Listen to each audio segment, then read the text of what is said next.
அன்பும் பண்பும் பாசமும் நேசமும் நிறைந்த நட்புகளுக்கும் உறவுகளுக்கும் இனிய காலை வணக்கம்.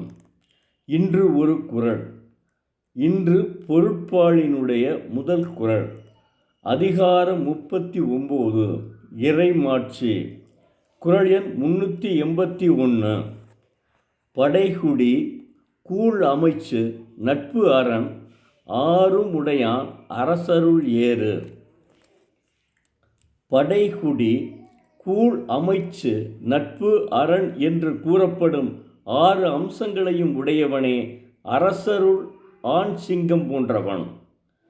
தெய்வப்புலவர் திருவள்ளுவர் அரசருள் ஆண் சிங்கம் எப்படி இருக்க வேண்டும் என்று வலியுறுத்துகிறார். தெய்வப்புலவர் திருவள்ளுவர் வாழ்ந்த காலத்தில் மன்னராட்சி, அதனால் மன்னர் எப்படி இருக்க வேண்டும் என்று வலியுறுத்துகிறார். இப்போது நடப்பது மக்களாட்சி. நமது இந்தியாவில் மக்களாட்சியில் ஒன்றிய அரசும் சரி, மாநில அரசுகளும் சரி, இந்த திருக்குறளை படித்து இதன்படி நடக்க வேண்டும்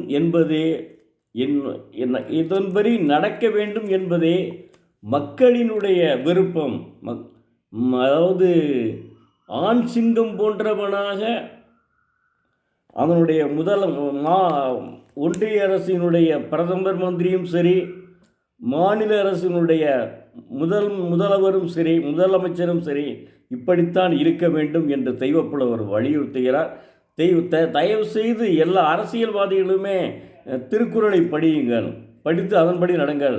ஏன்னா ஒன்றிய அரசில் பார்த்தா எப்போ பார்த்தாலும் திருக்குறள் சொல்லிகிட்டே இருக்காங்க. அதன்படி நடங்கள். நன்றி, வணக்கம். மீண்டும் நாளை பார்ப்போம்.